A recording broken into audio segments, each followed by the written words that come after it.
Starlink and its use. Starlinks have been recovered. Elon Musk has already clarified back in the day that those lower orbit satellite beams don't really operate in India. But the recoveries, what do they tell us? The implications of Starlink, them being seized and recovered, and of course them being used to bypass internet shutdowns. How does this actually work out for anybody who's using it in that area?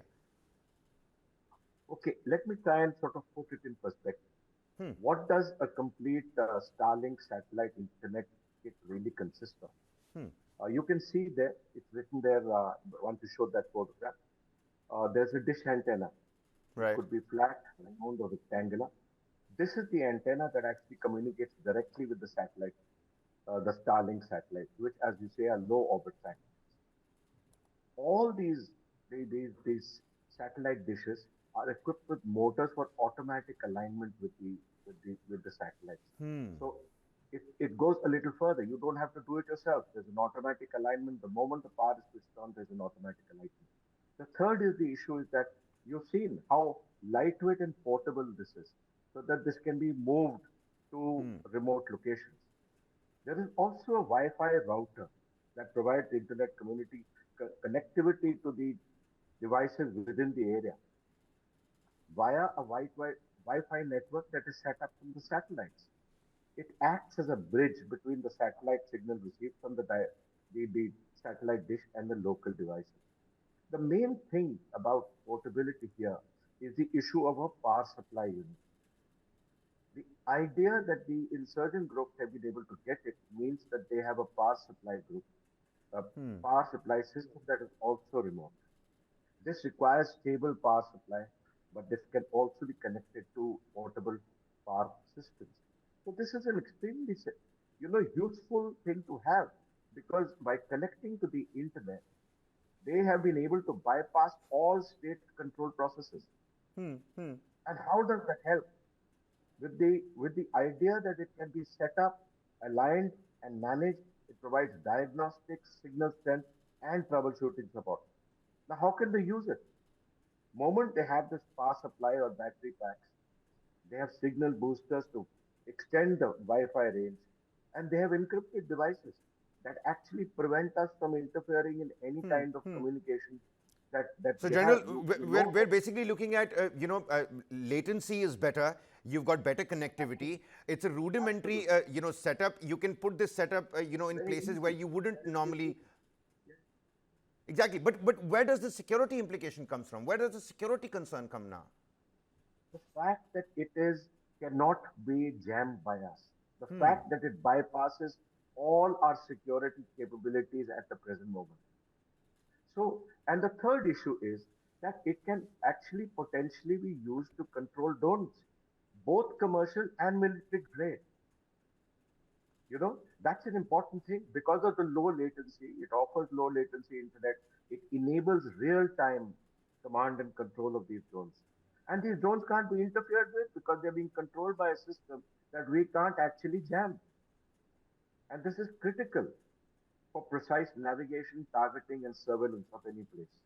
Because of its global connectivity, the, the it ensures that the drone operators Hmm. can maintain communication in remote or conflict prone areas by bypassing all terrestrial networks. That's an important issue.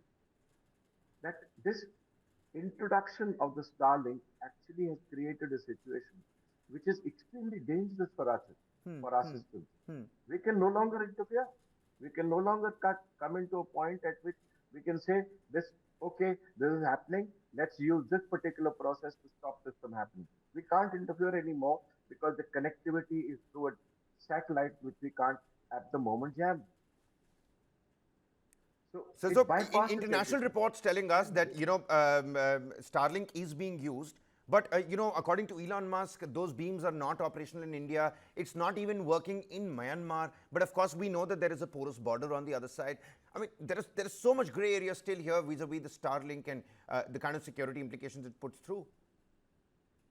absolutely, I agree with you. The issue is like this that we should be clear that all shadow areas can also be covered. Manipur is a border state between Myanmar and India. I am certain that the coverage of Myanmar would eventually also cover the border areas of Manipur. And that's the reason that I am certain that the insurgents have brought it, because obviously they have used it here. They have they have tried it out and they have realized that it can be used in India, and that's why they're doing it. I'm sure this can also be connected to some kind of devices that provide them the internet through satellite once again. And technology and the usage of technology and the changes in of a particular equipment are not known to be are not alien to us. You buy one piece of equipment, you can use it in another piece of equipment. It's well known. We know how during the early days in Kashmir, each of the terrorist commandos from Pakistan had Thuraya sets. They were using satellite sets. And similarly, now the introduction of this kind of equipment into Manipur is a very dangerous situation. It allows for reconnaissance, it allows for surveillance, it requires for tactical operations. These drones can also have payloads, cameras, sensors, weapons. I mean, the situation is dangerous because it provides so many other opportunities. And that's why it's essential that we are able to develop some system by which we can control the usage of any kind of internet within our country. That's an extremely important thing. The Russians have done it against the Ukrainians in the Russian-Ukraine war. They were able to stop the Starlink from operating there. Similar equipment must be brought by us so that we are able to ensure that the Starlink device cannot create mayhem in Absolutely, Manipur. sir. Absolutely, sir. And not just that, General, I think we need to be getting in touch with the Starlink intermediaries and really get down to the bottom of this. And if that means a direct conversation with Elon Musk, maybe let's have it. We're looking at 2025. It's going to start in Bhutan. Pakistan is asking for its permission. It might just be more problem than we can chew on at the moment, and it's a matter of let's nip this in the bud whilst we can. On that note, you exuberating confidence in the new Manipur governor's moves goes a long way. Lieutenant General Shaukin Chauhan, DG Assam Rifles. Many thank you, sir, for joining us here on the broadcast with your insightful inputs vis-a-vis Manipur.